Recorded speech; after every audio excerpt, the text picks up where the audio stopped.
کہ عورت پر شوہر کا خرچہ بالکل بھی نہیں ہے، چاہے کتنی کروڑ پتی ہو.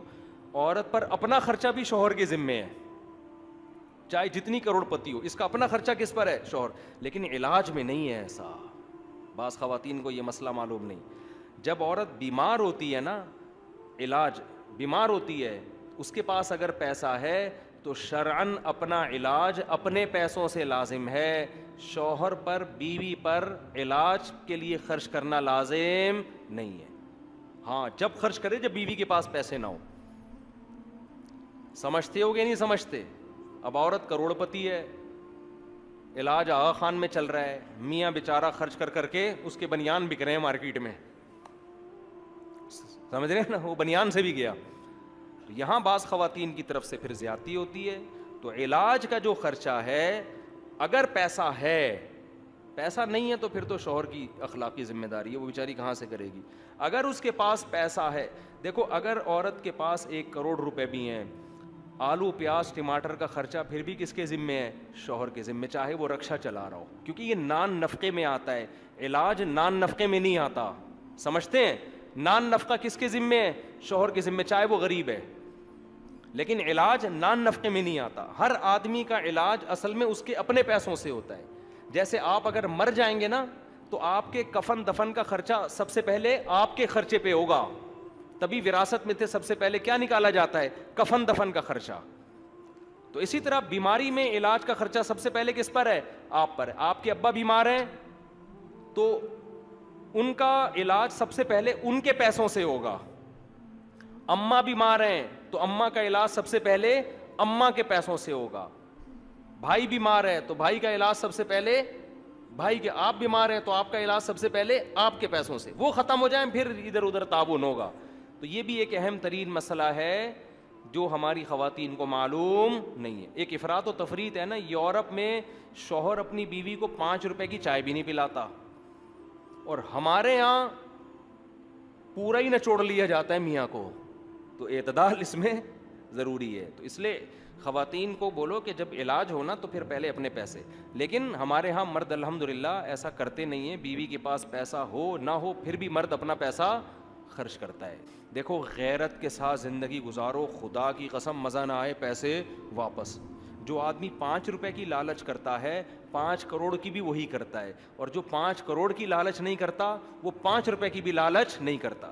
ایک زندگی میں اصول بنا لو کہ میرا پیسہ صرف وہ ہے جو میرا ہے.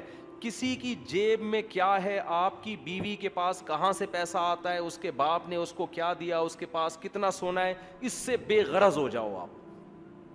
بہت سے مرد اپنی عورتوں کو تنگ کرتے ہیں، تمہارے پاس اتنا پیسہ ہے کہاں چھپا کے رکھا ہوا ہے، تم بتاتی نہیں ہو، تمہارے باپ نے تمہیں اتنا دیا، تمہیں وراثت تمہیں اتنی ملی، کہاں چھپا کے رکھا ہوا ہے. چھوڑو یار، تمہارا تھوڑی ہے وہ. تم اپنی ذمہ داری ادا کرو. آلو پیاز ٹماٹر کی عید بقرعید کی اپنی ذمہ داری ادا کرو. بولو بھائی مجھے اللہ نے مرد بنایا، گھر کا سربراہ بنایا، مجھے جو اللہ دے گا، جو میرے حقوق ہیں وہ میں پورا کروں گا. عورت پر کو اللہ نے مال دیا لیکن اس مال میں شوہر کا حق بالکل بھی بولو نہیں ہے. یہ اللہ کا قانون ہے بنایا ہوا. اس مال میں شوہر کا حصہ مرنے کے بعد تو ہے، زندگی میں نہیں ہے، کوئی حصہ نہیں ہے اس میں. حتیٰ کہ بچوں کا بھی ٹوٹل خرچہ کس کے اوپر ہے؟ باپ پر. وہ بھی شریعت نے ماں پر نہیں ڈالا.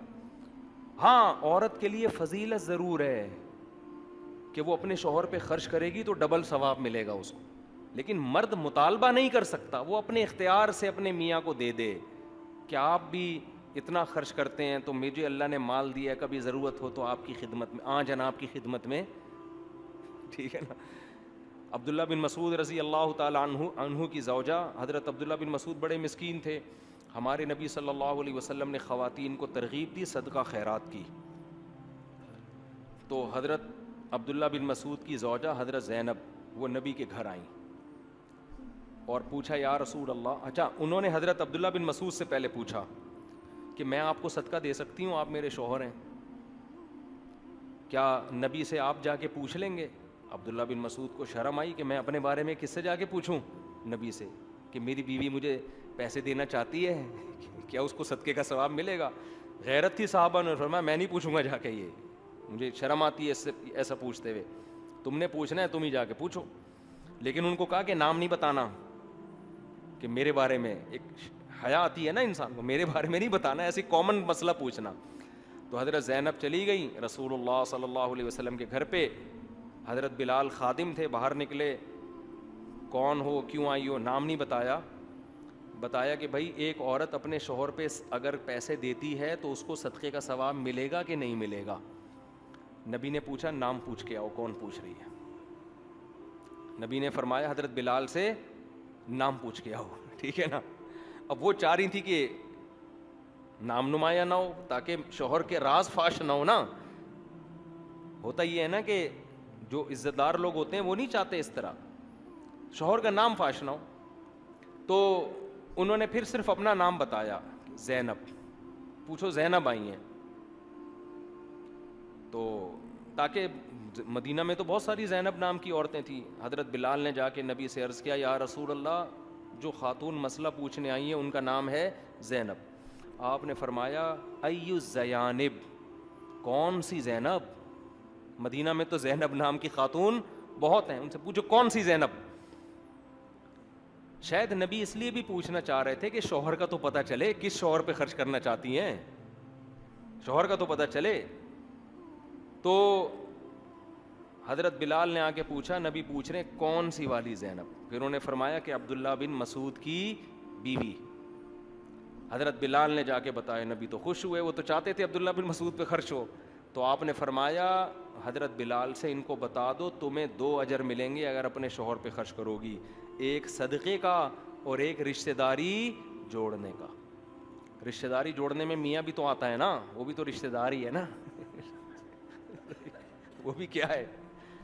تو عورت اگر اپنے شوہر پہ خرچ کرے لیکن شوہر لالچی نہ ہو, جو لالچی میاں ہے نا ان کی عورتوں کو میں منع کرتا ہوں کہ اپنے شوہروں پہ خرچ کرو. پتہ نہیں لالچی لوگوں سے کچھ شاید ذاتی طور پر ہمیں کوئی بغض ہے. لالچی آدمی کو 5 روپے بھی کھلانے کا دل نہیں کرتا, اس سے اس کی لالچ اور بڑھتی ہے.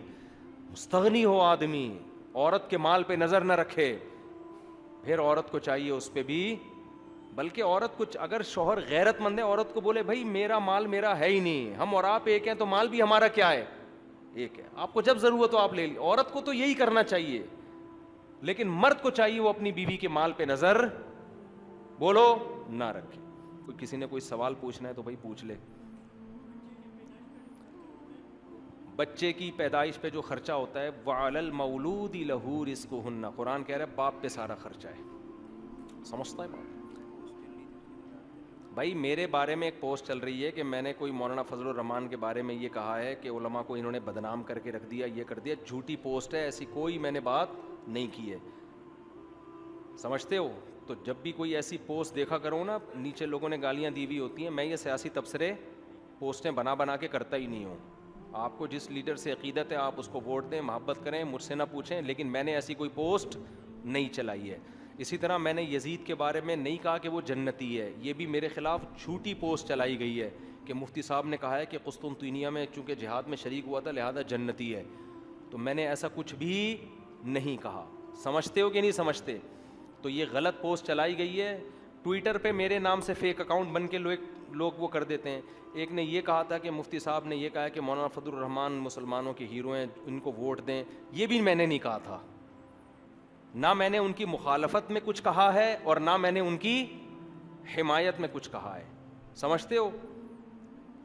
نجی محفلوں میں بات کرتا ہوں, نجی محفلوں میں وہ تو اپنے دوست یاد, لیکن جب آپ ممبر پہ بیٹھے ہوتے ہیں تو پھر یہ سیاسی تبصرے ہونے سے فائدے کے بجائے نقصان زیادہ ہوتا ہے. اس میں ہم خاموشی. ہاں یہ ضرور ہے کہ جب کوئی اچھا کام کرتا ہے, کوئی بھی وزیر اعظم یا کوئی بھی صدر, تو بہت اچھا کام ہو تو ہم اس کے اچھے کام کو اپریشیٹ کر دیتے ہیں. تو میں نے یہ ضرور ہے کہ عمران خان کے بارے میں یہ کہا تھا کہ انہوں نے اچھی تقریر کی, انہوں نے یہ والا کام اچھا کیا, یہ والا کام, بس اس سے زیادہ میرا تبصرہ بولو نہیں. ہم کہتے ہیں بھائی کسی کی عقیدت میں اتنا آگے جاؤ کہ واپسی کا راستہ بھی رکھو, اور کسی کی نفرت میں بھی اتنا آگے مت نکلو کہ واپسی کا آپشن آپ کے پاس ختم ہو جائے. اعتدال بہت ضروری ہے. سمجھتے ہو؟ تو میں نے ایسی کوئی پوسٹ نہیں چلائی ہے حضرت مولانا فضل الرحمان کے بارے میں, اور نہ میں نے یزید کے بارے میں کوئی ایسا ارشاد فرمایا ہے کہ وہ جنتی ہے, ایسا کچھ بھی میں نے نہیں کہا ہے. کوئی سوال اور پوچھنا ہو؟ بس آخری سوال, بس آخری. اورانیین کے لوگ.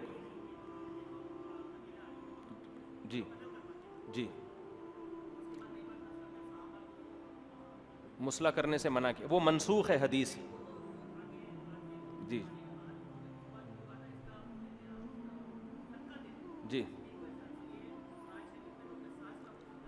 اسی وجہ سے بہت سے فقہا اس کے قائل ہیں کہ وہ حکم منسوخ ہے, کیونکہ حدیث میں مسلح کرنے سے منع کیا گیا ہے. اورانیین کے ساتھ جو کچھ کیا گیا تھا وہ تو مسلح ہے نا, تو مسلح سے منع کیا گیا تو وہ حکم کیا ہو گیا, منسوخ. اب اسلام میں یہی ہے کہ یا تو تلوار سے قصاص لیا جائے گا یا سولی لٹکایا جائے گا, اس کے علاوہ مجرم کو کوئی اور سزا نہیں دی جا سکتی کہ آپ اس کو اس کی آنکھوں میں کوئی سلائی دے رہے ہیں یا اس کو جلا رہے ہیں. یہ سب چیزیں کیا ہو گئی ہیں, ختم. یہ گورنمنٹ کا کام ہے, لیکن خود سے نہ شروع کر دیں. سبحانک اللہم و بحمدک نشہد ان لا الہ الا انت نستغفرک و نتوب الیک. Thanks for watching.